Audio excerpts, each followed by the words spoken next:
결혼을 하고 부부가 되어서 이제 주님이 주인 되시는 그러한 가정을 행복하게 꾸려나가는, 행복을 만들어 나가는 그 주체는 바로 부모입니다. 그리고 이제 때가 되면 주님께서 허락하시는 대로 자녀들을 낳게 되고, 그리고 자녀는 또 주님의 상급이라고 말씀을 하셨기 때문에 또 주님이 주신 이 상급, 바로 자녀들을 어떻게 양육을 잘 할 것인가, 이것이 우리들의 가장 큰 고민이자 지금도 여전히 안고 있는 숙제라고 생각합니다. 생육하고 번성하여 땅이 충만하다. 생육만 하는 것이 아니라 이제 이들이 주님의 말씀 가운데 주님이 기뻐하시는 그러한 아이들로 잘 자라나서 이제 또 부모의 역할을 다 마칠 때까지 부모들이 해야 되는 역할과 책임을 참으로 막중하다고 생각합니다.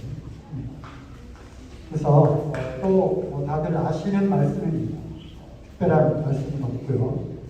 우리가 알고 있는, 성경은 또 우리가 많이 알고 있기 때문에 나오는 성경 구절마다 깊이 잘 알고 있는 말씀입니다.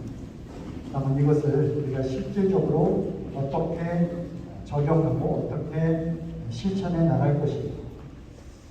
듣는 것으로만 끝나면 안 되죠. 듣기만 하고 그대로 행하지 않는 것은 자신을 속이는 거라고 나보고서 말씀드리고 있습니다. 아까도 몇 가지 팁을 드렸는데, 이제 부부간에 서로 존댓말을 하자. 이건 아주 중요한 팁이에요. 그러니까 좀 어색하다 할지라도 지금까지 40년, 50년, 60년 되신지 모르겠지만 결혼하고 부부가 되어서 오랜 시간이 흘렀다 할지라도 서로 존대를 하지 않는 그런 분들이 참 많은 것 같아요.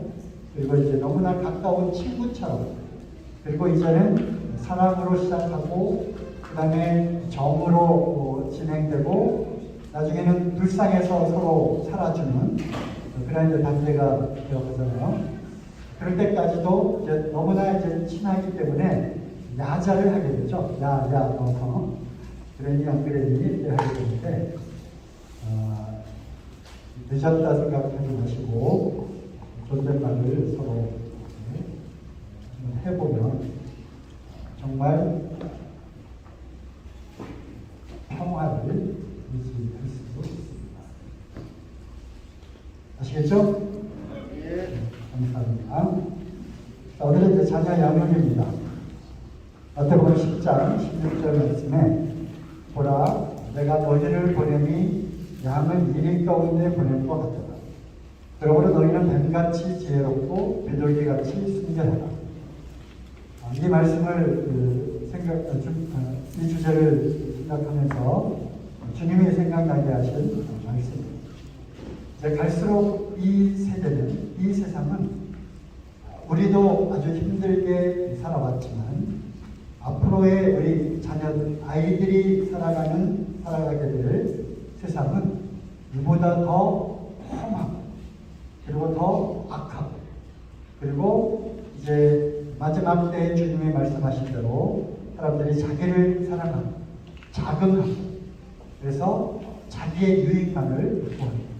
그래서 개인주의가 팽배해질 뿐만 아니라 이제는 포스트 모더니즘의 영향을 받아서 내가 좋아하면 내가 좋은 대로 살아갑니다.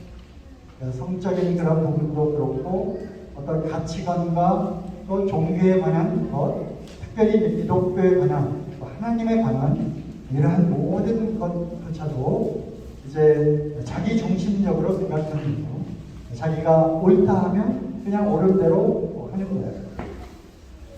절대적인 진리, 절대적인 가치는 없다고 생각을 하고 마치 사랑가를 따먹게 되는 그런 과정에서 사단이 마귀가 유혹했던 것으로 그것을 먹는다면 내가 하나님과 같이 되어 내 눈이 밝아진다고 하면 선악을 분별하는 그런 곳에 자신이 하나님의 위치에서 판단을 하고 자기의 옳은 대로 하게 되는 겁니다.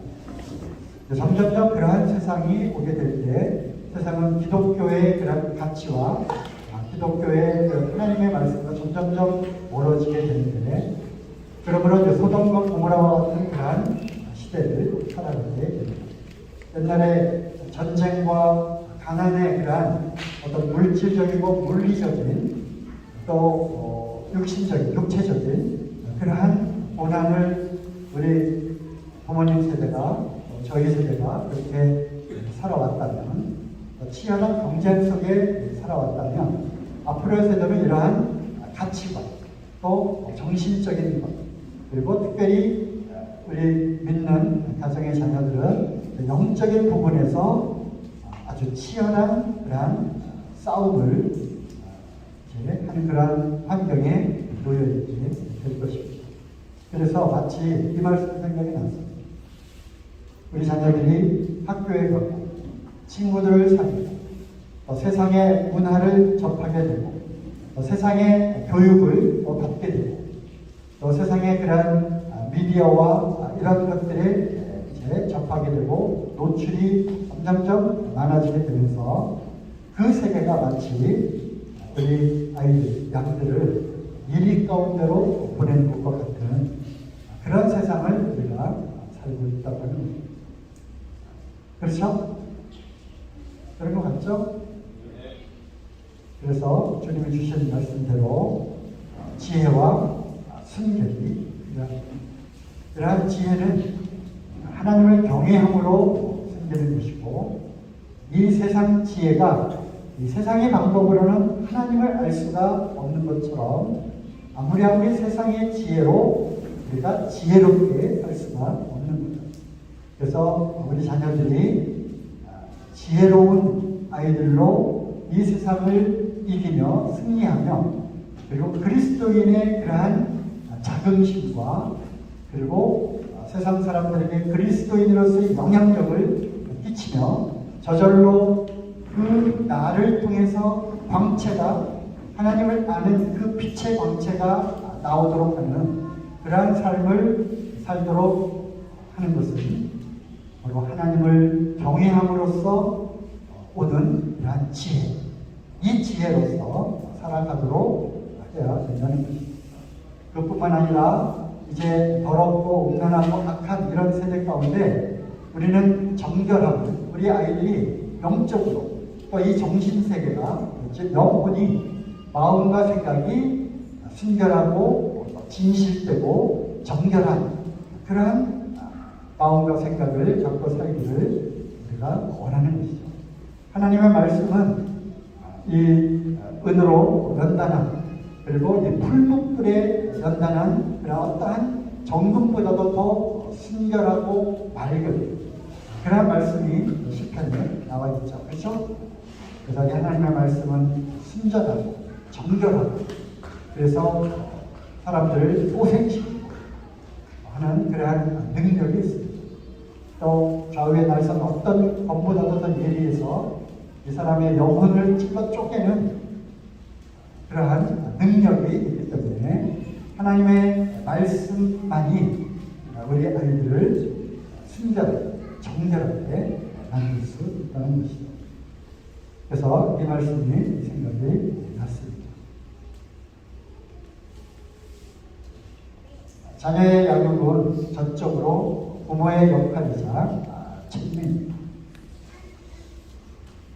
그래서 나중에 책임을 분명히 하나님으로부터 책임을 추궁당하시고, 또 우리가 책임으로서뿐만 아니라 마땅히 해야 될 자녀를 주신 목적은 바로 이 가정을 통해서 하나님의 자녀가, 하나님의 자녀들이 이 부모의 따스한 온기와 사랑을 먹으며 잘 자라기를 바라는 마음으로 그 가정에 이런 자녀를 허락을 하신 것이죠.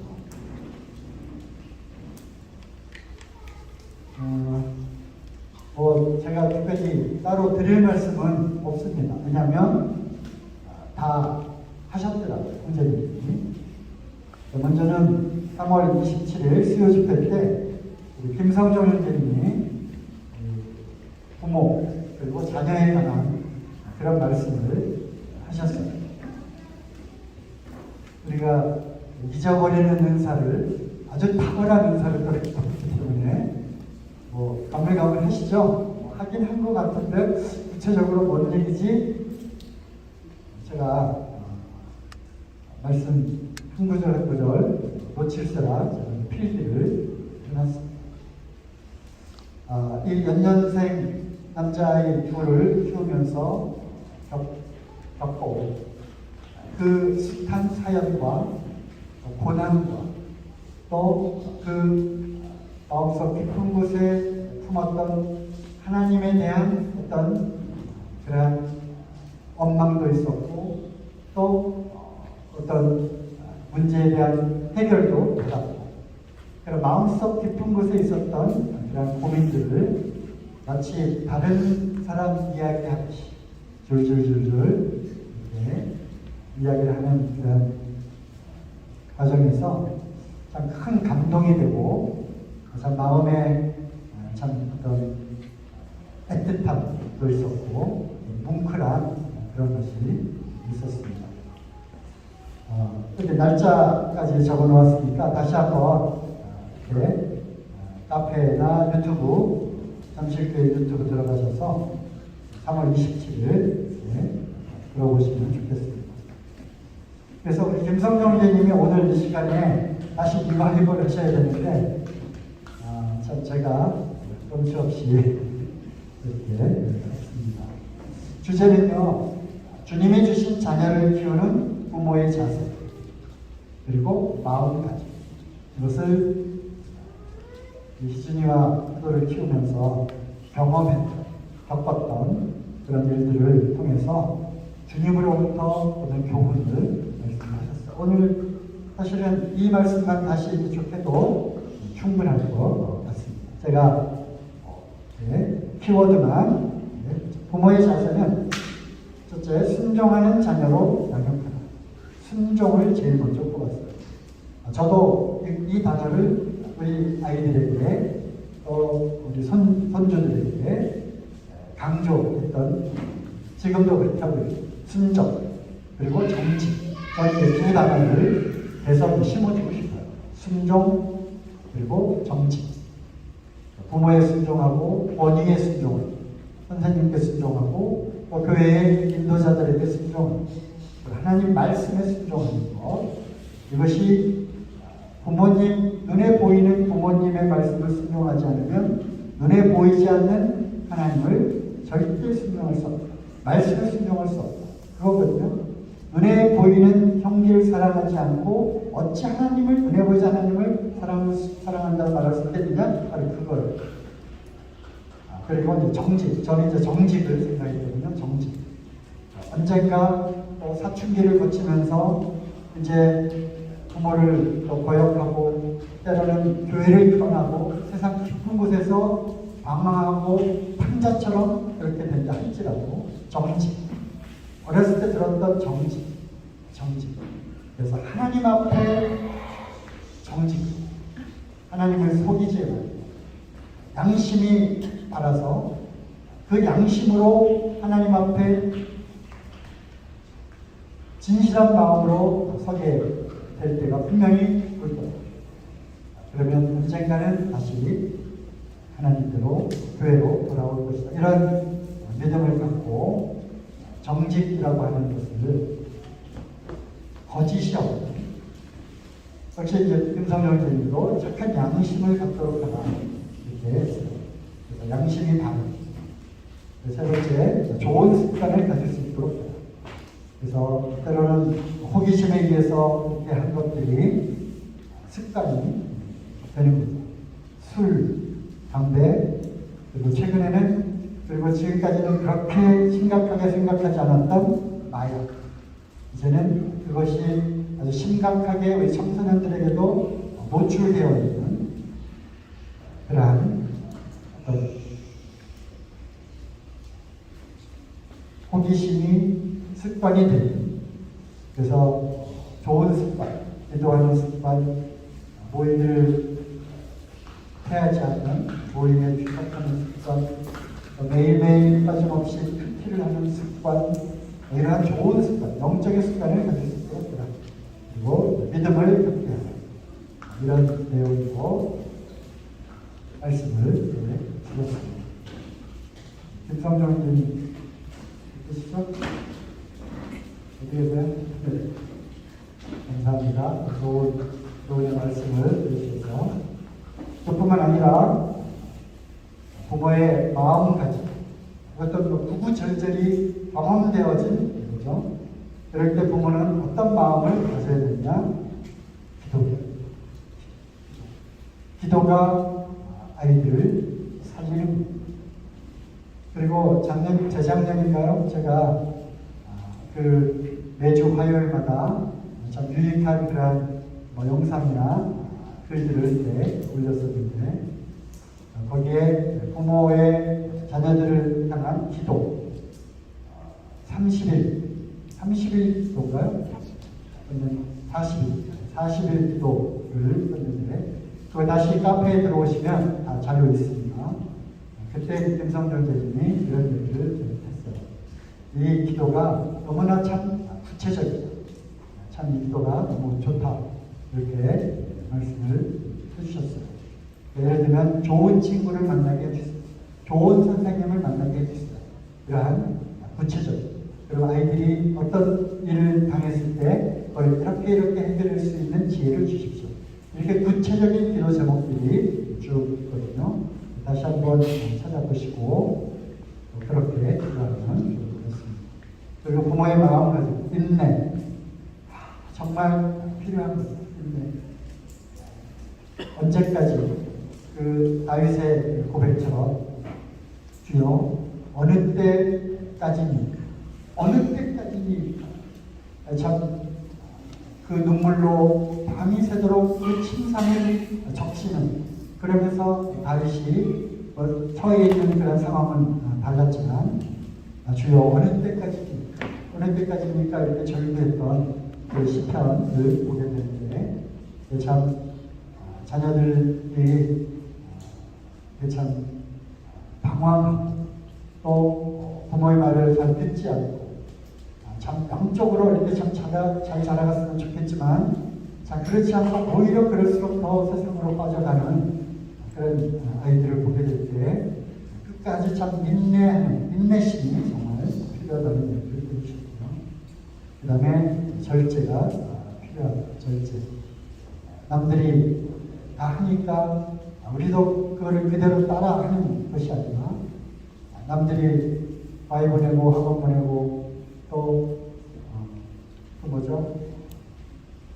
선행학습하고 이런 거 또 여러 가지 이런 것들에 대해서도 절제가 필요하다. 이런 얘기를 해주셨습니다. 제가 다시 리바이벌 는 않겠고요. 필요하시면 다시 들으시면 좋겠습니다.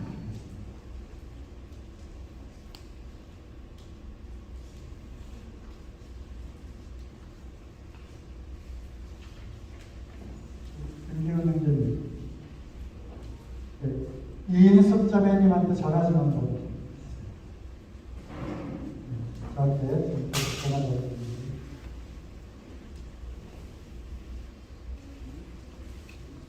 다음에 또 얼마 안 됐죠? 이은청 형제님이 주일날 5월 특별히 어린이날 주님께서 기뻐하시는 가정, 그래서 특성과 함께 다음과 같은 가정이 되기를 바라는 그런 주제로 말씀을 주셨습니다. 이것도 잘 생각 안 나시죠? 뭔가 하긴 했는데, 그래서 순종하는 가정, 그리고 아낌없이 사랑하는 가정, 말씀으로 양육하는 가정, 이런 가정들 주님께서 기뻐하신다.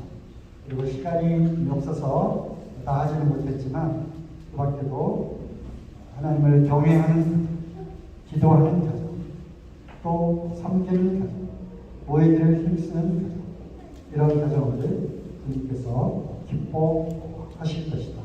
이런 말씀을 해줬습니다.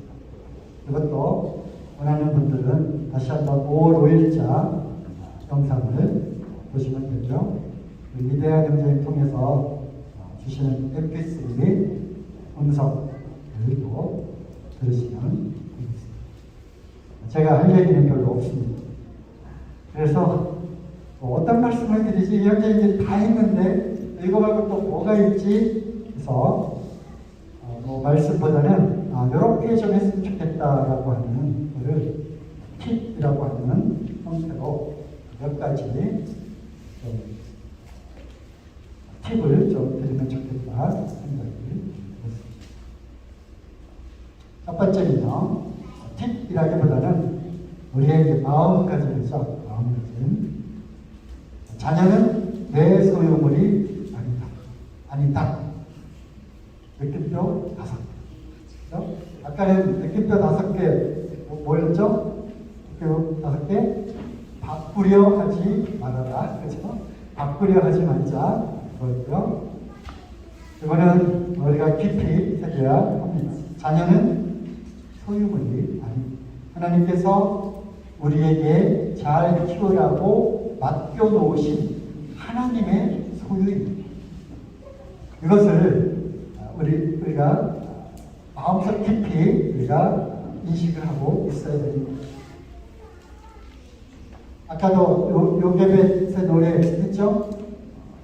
모세가 몇 개월 되지 않은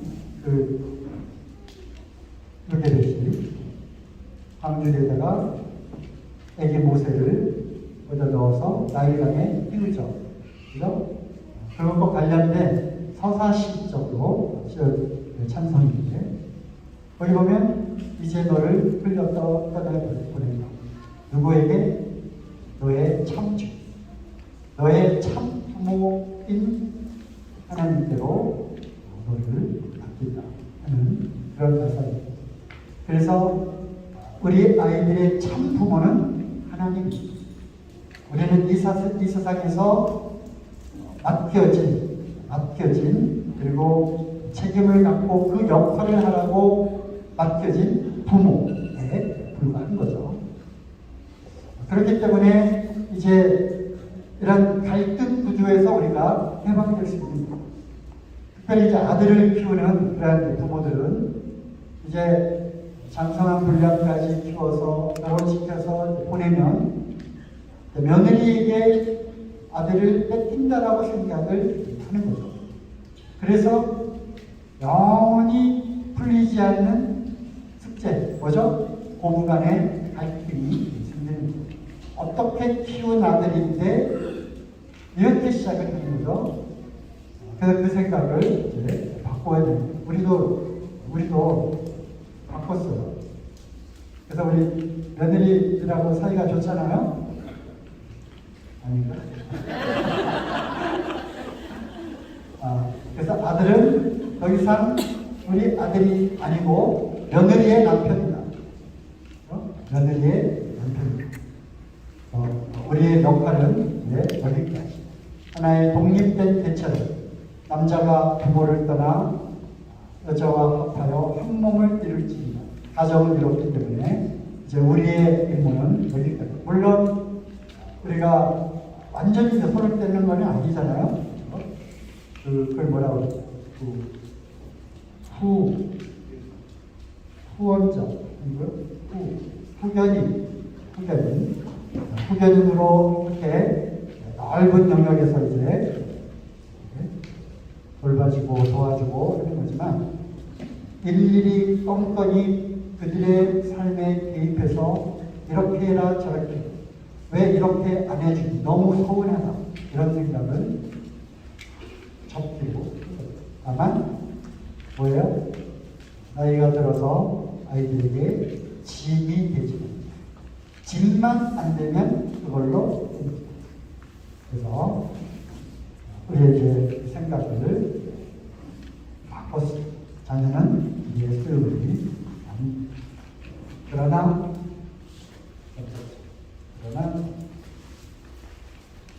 자식은 부모의 아닙니다. 부모의 역할은 자녀를 소유물 또는 부속으로 만드는 것이 아니라 독립된 한 인간으로 살아갈 수 있도록 도와주고 그리고 세상으로 내보내는 것.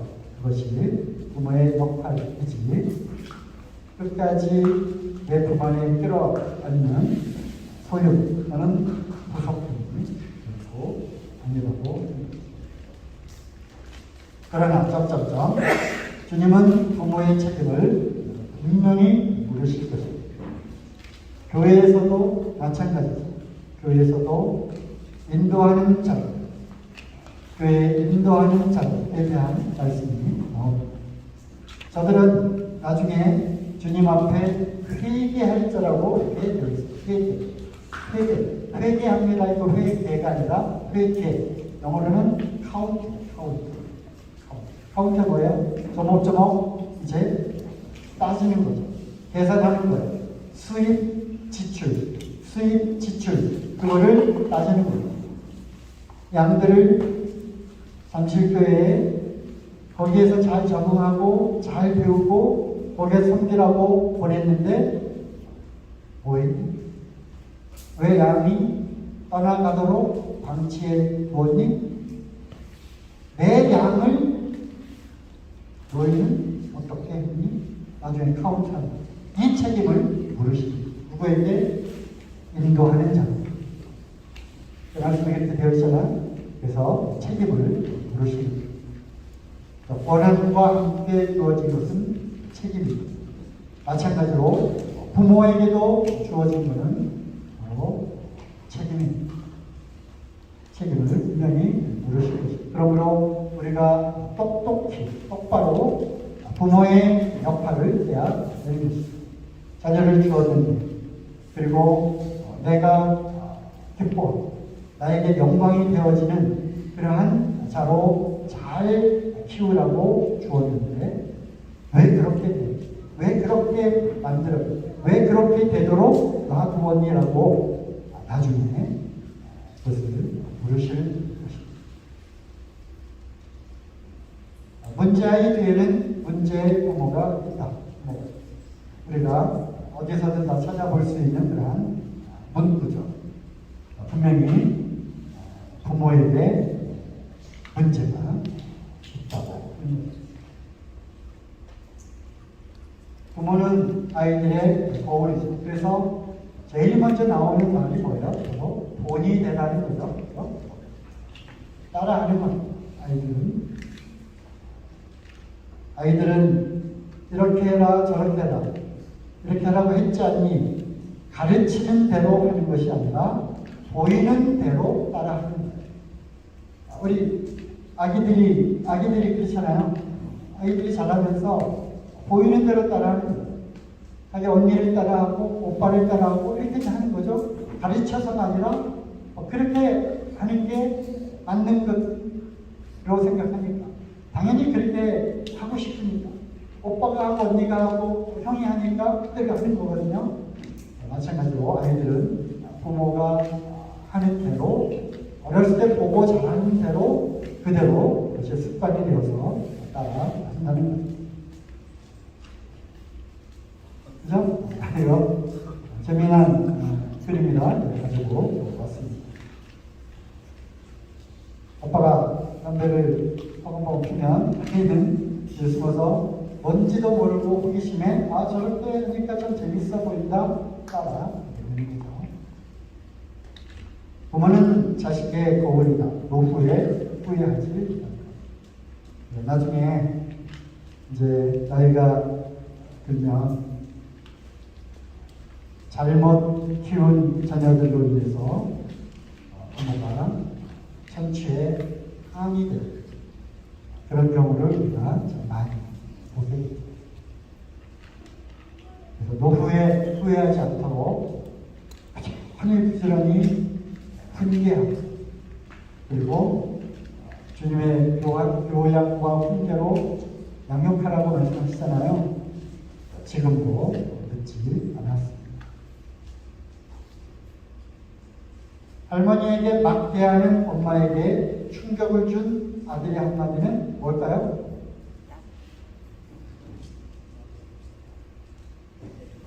네? 정말요, 정답입니다. 나도 크면 나중에 엄마처럼 될 거야. 할머니에게 막대하는 엄마에게 충격을 준 아들이 한 놈이 나도 크면 엄마가 한 대로 그대로 할 거야. 그래서 우리가 정말 모든 일에 있어서 참 그런 것 같아요. 아까도 부부에서 말씀드렸듯이 부부 사이의 가운데 누가 계시다? 주님이 계십니다. 그래서 주님이 다 보고 계시고 알고 계시잖아요. 그래서 가정에서도 우리가 여기서는 넥타이 매고 다 이렇게 점잖게 또 이렇게 앉아있지만 집에 가면 다 넥타이 입고 파자마 입고 추리닝 입고 이렇게 퍼져 있잖아요. 사실은 그게 나의 참 모습이잖아요. 그 가운데에서 부부 사이에 주님이 항상 계시다고 하는 것을 우리가 명심하고 특히 우리에게 주신 그 자녀들에게 우리 부부의 모습은 어떻게 비춰질까를 우리는 늘 의식하고 살지 않으면 안 되는 거예요. 어떤 일이 딱 일어났을 때 부부가 같이 기도하자. 여보, 기도합시다. 하고 무릎 꿇고 기도하고 정말 간절히 이 상황을 오직 하나님께만 의탁하고 의뢰하는 그리고 그 문제를 하나님께 다 맡겨버리고 그 다음에 하나님이 이렇게든 저렇게든 어떻게든 하나님 방법으로 해결해 주실 거예요. 그리고 다시 진정한 마음의 안식과 평안을 얻고 오히려 찬양하고 하는 그런 모습을 실제로 이렇게 보는 거예요.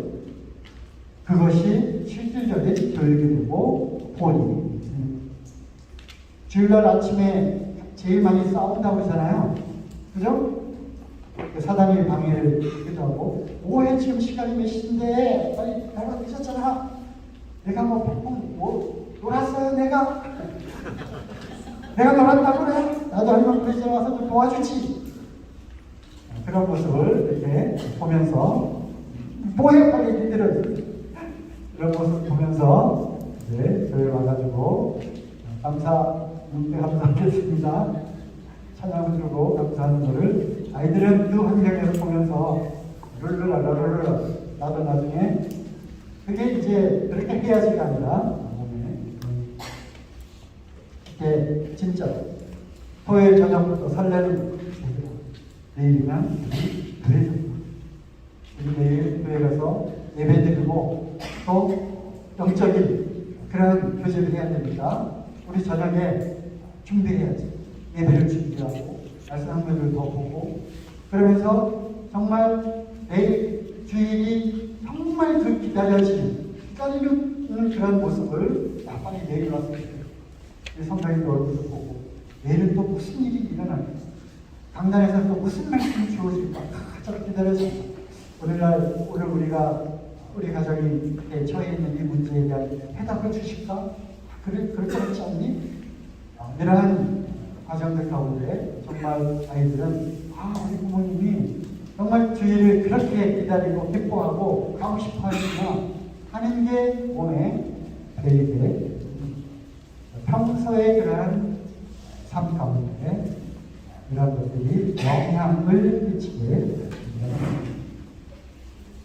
그러므로 이제 우리가 우리의 삶 속에서 우리 자녀들에게 우리 부부 또 나는 어떠한 모습을 비춰주어야 됩니다.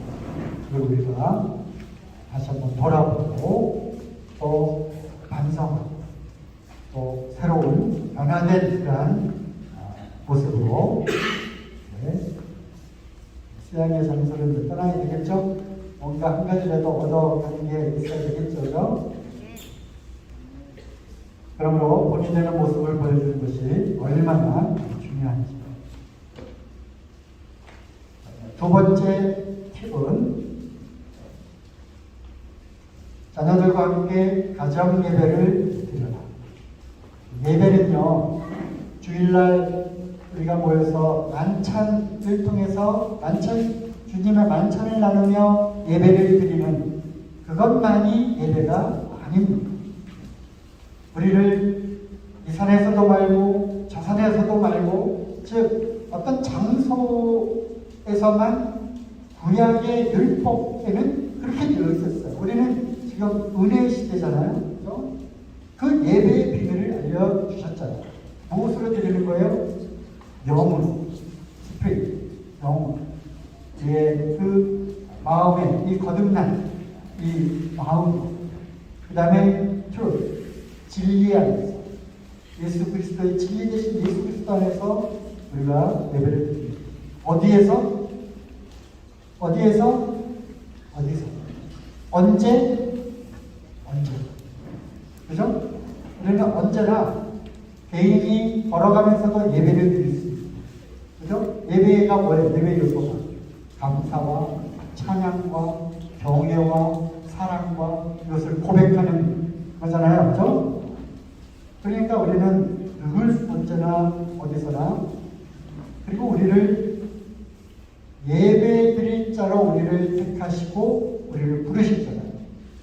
언제 어디서도 우리는 예배를 드릴 수가 있는. 그래서 가정 예배라고 쓴 이 단어는 맞는 거예요. 가족이 함께 모여서 예배를 찬양을 하나님께 감사를, 그리고 말씀도 같이 나누고 간증도 나누고 함께 기도하고, 이것이 가정 예배. 자녀들과 함께 가정 예배를 꼭 드리시기 바랍니다. 저희도 이제 정해진 시간에 9시에 알람 맞춰놓고 이제 하려고 했어. 몇 번 했지. 그러나 하나 태어나고 둘 태어나고 셋 태어나니까 이제 뭐 정신이 없는 거예요.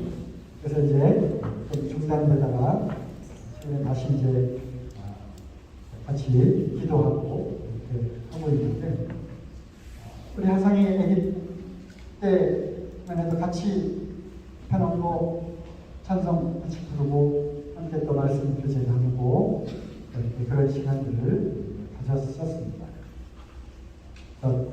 우리 하성이도 기억 아는 거죠. 야, 9시다. 예배, 가정 예배 드리자. 알아서 책꽂이에서 성경책 빼가지고, 또 이거 하는 거 좋아하잖아요. 그렇죠? 성경책 찬송가 자리에. 그래서 자녀들과 함께 가정 예배를 드리시기 바랍니다. 그리고 함께 모여서 기도하고, 그리고 말씀을 같이 나누고. 저희 자매가 참 굉장히 그런 그 시간들을 굉장히 그리워하고 또 좋아했어요.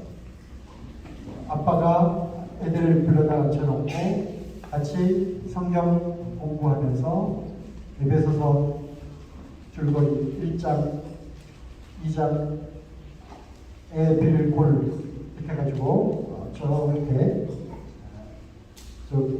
써가며 그림 그려가며 성경 공부를 같이 하고, 이게 어떻게 하다 보니까 또 이렇게 문장 시간씩 쌓여가지고 이렇게 파일이 되더라고요. 그래서 이제 존스 패밀리 이렇게 해가지고 이렇게 다 분실이 있는데요.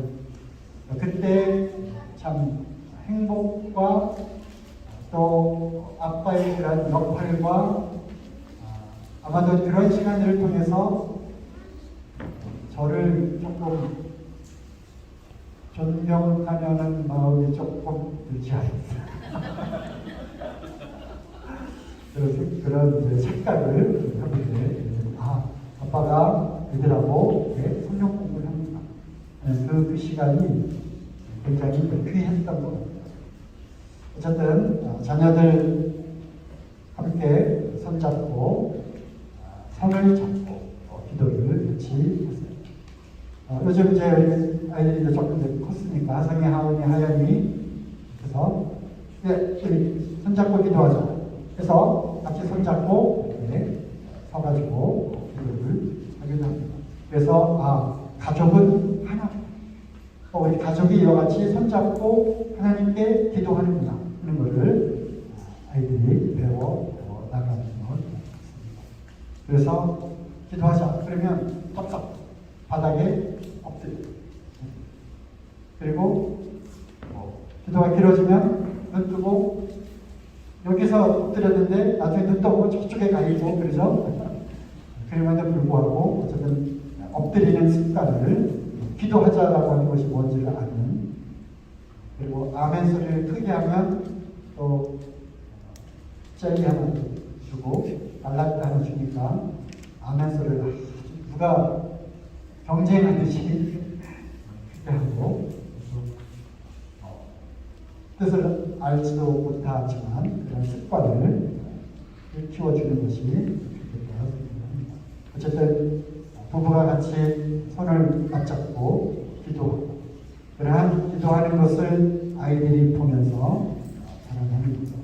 그런 많은 간증들이 또 있어요. 많은 간증들이 참 그런 이제 어떤 기독교 방송이나 어떤 다니엘 기도회 같은 그런 시간에 간증을 개척하게 될 때 어느 날 그냥 망나니로 그냥 화랑방탕하게 이렇게 지내던 정말 문제 중에 문제였는데 어느 날 잠을 그렇게 자고 있는데 뭔가 따뜻한 것이 얼굴에 떨어지는 것을 보고 눈을 떠보니까 엄마의 그 눈물의 그 기도가 자기 얼굴에 떨어집니다. 그래서 이 못난 나를 위해서 엄마가 틀같이 나를 위해서 이렇게 눈물의 기도를 했구나. 그래서 거기서부터 그때부터 이제 조금씩 심령의 변화가 되어서 엄마의 그 소원대로 교회를 나가주고 또 주님이 인도하셔서 하필이면 나간 그날 목사님 설교를 통해서 와서 바뀌고 그때부터 이제 정말 믿고 구원받고 그러한 감정들이 심신한테 들어보셨죠? 그래서 부모의 기도, 자녀와 함께 손잡고 기도하는 이 시간이 얼마나 귀하지요.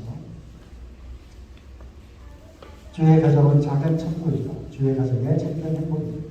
특별히 이 주제가 주어져서 찬양 곡도 이 찬양팀에서 잘 부르고 있습니다. 세 번째 팁은요.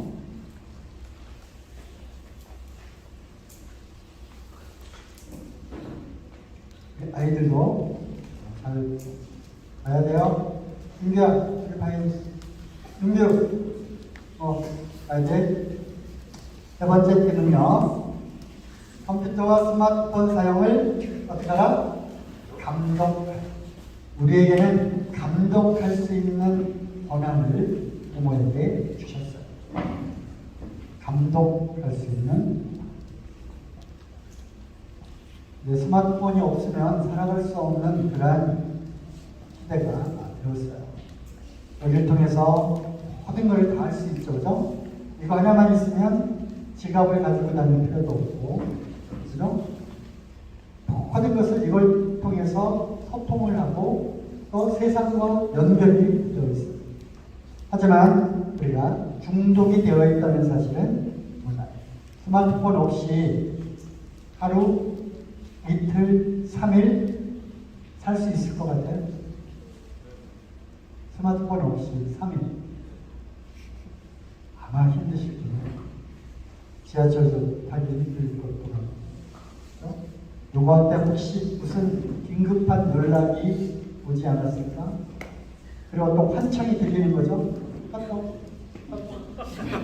스마트폰 3일 동안 안 쓰기로 했는데 환청이 들리는 거죠. 그때 그래요, 정말. 그러죠? 뭐가 온 것 같아, 그죠? 진동으로 해놓으면 뭔가 이상한 소리 나고, 또 왔나? 우리가 어느덧 나도 모르는 사이에 중독이 있습니다. 이거는 사회적으로 심각한 병입니다. 중독은 병입니다.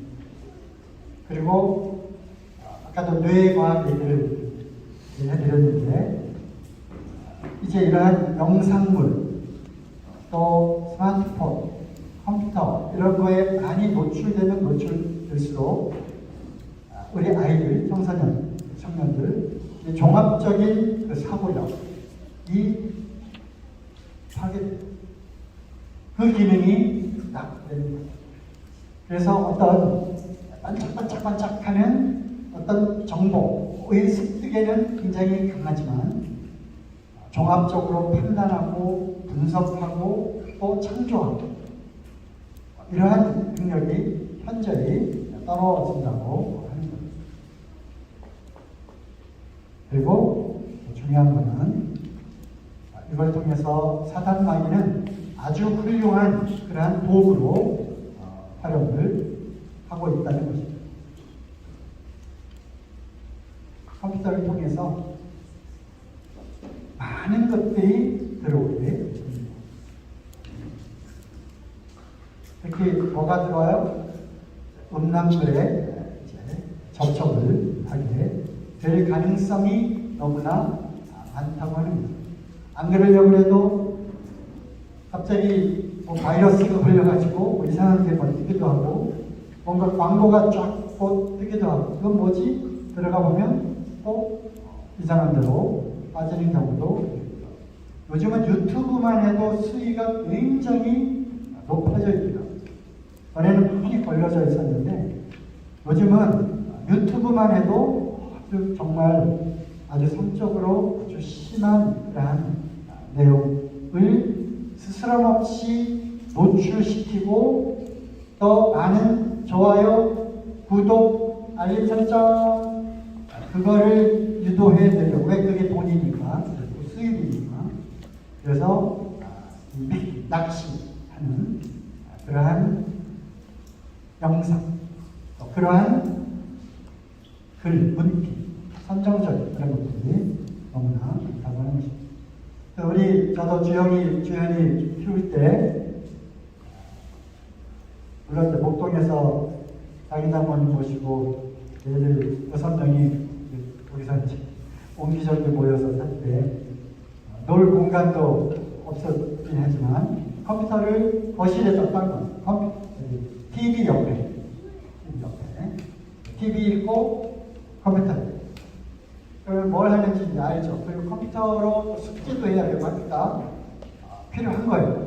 그렇죠? 그래서 누구든지 가족들 누구든지 언제라도 컴퓨터에 어떤 내용으로 컴퓨터를 하고 있는지를 다 알 수 있도록 공개된 장소에 이렇게 하도록, 그것도 하나의 팁.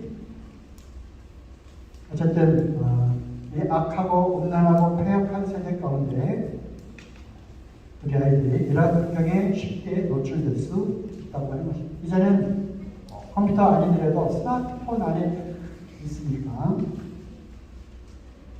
그리고 스마트폰에는 좋은 것도 많이 있어요. 성경 앱도 있고요. 기독교 방송도 볼 수 있고 GNTV도 볼 수 있고 왜 있죠. 그리고 교회에서도 성경책, 두껍고 무거운 성경책 아니라 스마트폰에 있는 성경을 왜 보면 안 되는 거죠? 안 되죠. 안 됩니다. 왜 안 되냐면요. 그거를 보고 있다가 문자가 와요. 카톡이 와요. SNS 알림이 와요. 그러면요, 그거 교회에 있는 동안에는 절대 안 볼 거다. 그게 되지가 않더라고요. 그래서 성경 앱을 갖고 보다가도 그쪽으로 턱턱턱 들려가서 아주 짧은 시간일 수도 있고 긴 시간일 수도 있고 말씀은 계속 전해져 오는데 생각과 집중력이 거기에 빠지게 됩니다. 그래서 비축입니다. 스마트폰을 통해서 성경을 보니 물론 경우에 따라서 다르긴 있습니다. 심각한 그러한 컴퓨터, 인터넷, 스마트폰 이거를 어떻게 하라고요? 감독해야 되는 책임도 부모에게 있습니다. 하지만 갈수록 날 때부터 태어날 때 스마트폰을 쥐고 태어난 세대예요. 그죠? 그리고 앞으로 이러한 IT 기기는 AI 시대를 따라서 메타버스로, 가상현실로, 증강현실로 이제 스마트폰 또는 이와 유사한 형태의 모바일 기기가 없이는 살아갈 수 없는 시대가 온 거예요. 거기에 필요한 거는 절제. 하지만 아이들은 절제력이 떨어지죠. 그래서 철저하게 감독을 해야 되죠. 민규야, 맞지? 민규, 엄마 아빠가 스마트폰 쓰는 거 막 감시하고 감독한다고 짜증내면 안 돼. 나는 절제를 못하기 때문에 엄마 아빠의 도움을 받는다. 이렇게 좋은 마음으로 생각해야지, 그죠? 하준아, 하준이도 이제 그렇게 해야 돼. 자녀에게 스마트폰이 있나요? 언제 사주실 계획인가요? 초등학교 3학년, 4학년? 그렇지만 많은 사람들이 중학교 들어가면 사주겠다. 이렇게 답변한 부모도 많이 있고요.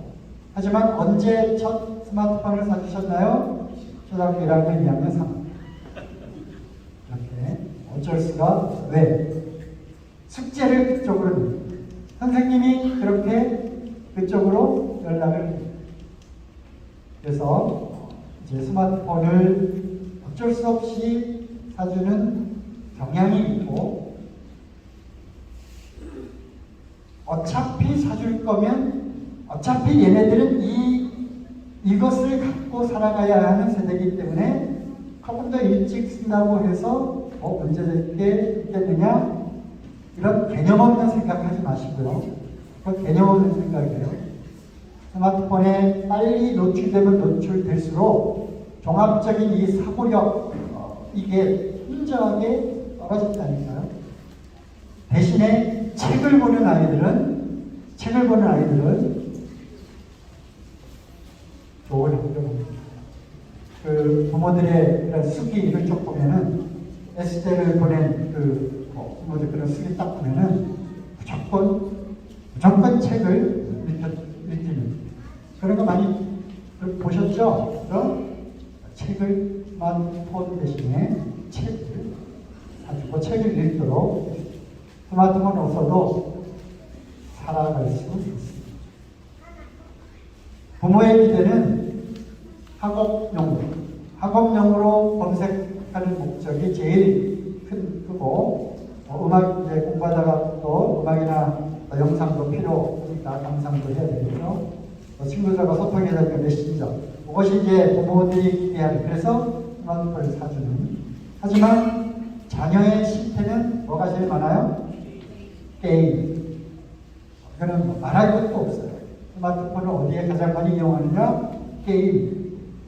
그래서 좋은 생각으로 사주고, 나도 이제 이건 안 해. 하지만 결국은 게임으로 가는 거예요.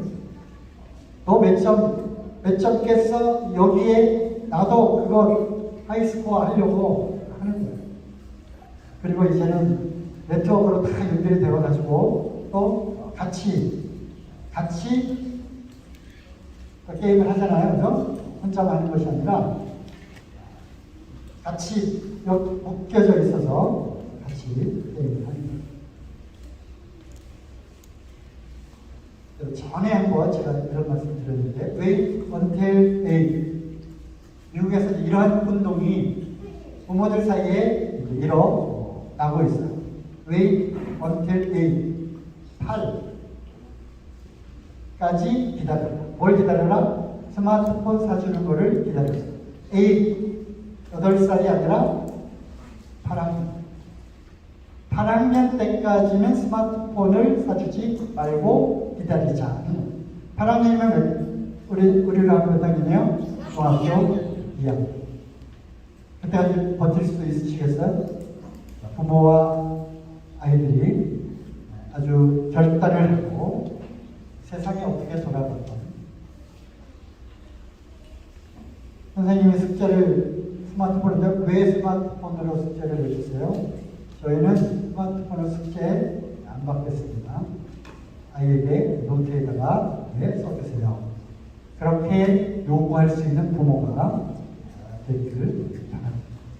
왜 너희들은 왜 이렇게 SNS 카톡 해서 하면 쉬운데 왜 그렇게 고집 부리고 그래? 누구 엄마 왜 그래? 우리 아이는 그렇게 키울 겁니다. 혹시 연락할 일 있으면 저한테 연락하세요. 할 수 있으시겠어요? 저기 엄마들 혜진 자매님 한번 해보고 싶죠? 무슨 얘기 하는지도 모르죠? Wait until 중학교 2학년. 그 다음에 마지막으로 네 번째 팁은요. 성경적 가치관을 지속적으로 가르쳐. 이제는 가치관의 싸움. 가치관. 우리 아이들이 세상 친구들과 1대 100, 1대 1000, 이제는 그 정도로 신실한 기독교인 가정은 희소예요.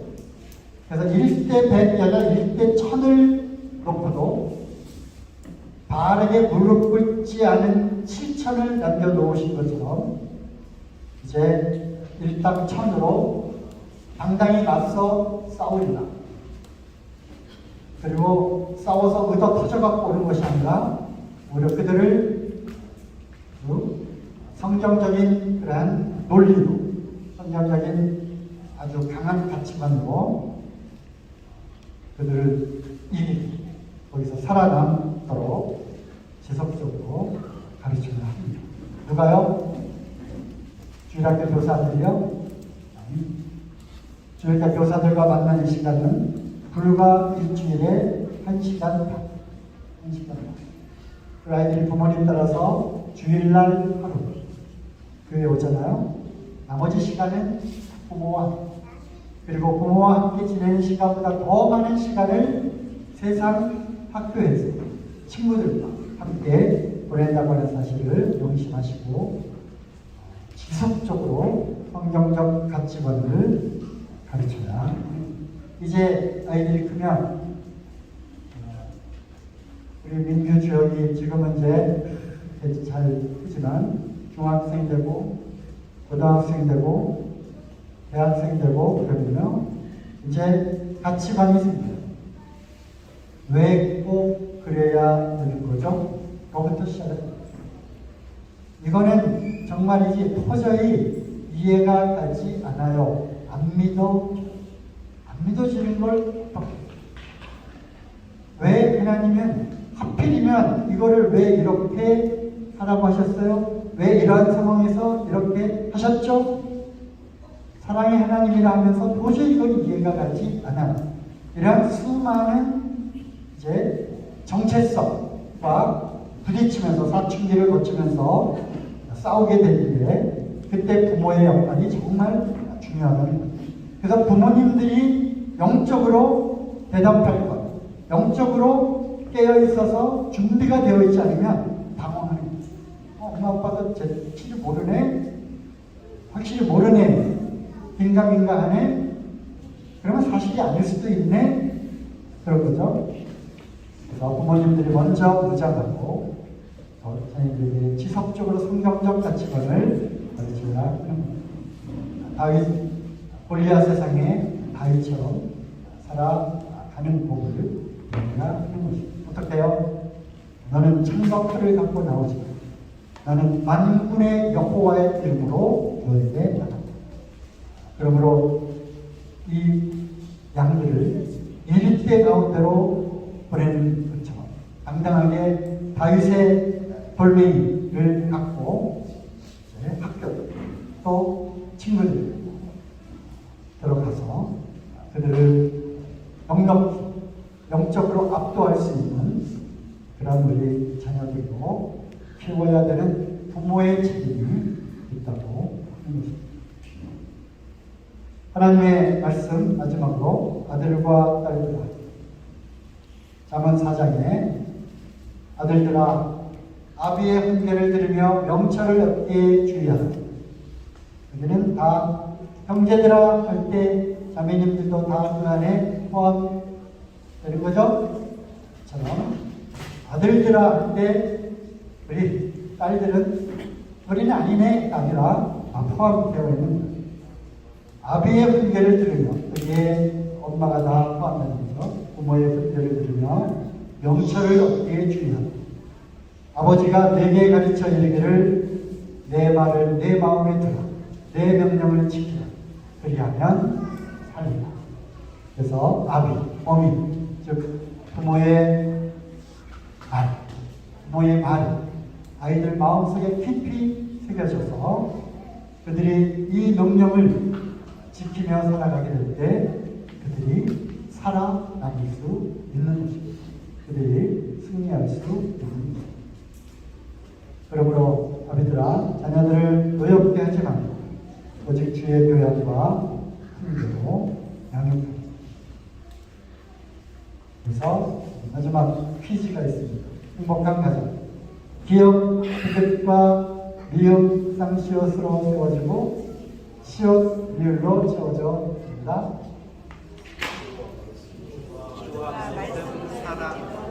네, 행동은 기도와 말씀으로 세워지고 사랑으로 채워져 있을 때 주님이 기뻐하시는 행복한 가정이 될 걸로 알고 있습니다. 자, 잠깐 우리 들은 말씀 생각하시면서 특별히 이 시간 우리 자녀들 위해서 우리 각자 한번 기도하는 시간 가져보겠습니다. 또한 아울러 과연 부모의 역할을 참 잘 해오고 있었는지 주님께 회개하고 앞으로의 결단과 또 오늘 들은 말씀과 팁을 통해서 좀 결단하는 시간을 가졌으면 좋겠습니다. 각자 개별적으로 좀 묵도하는 시간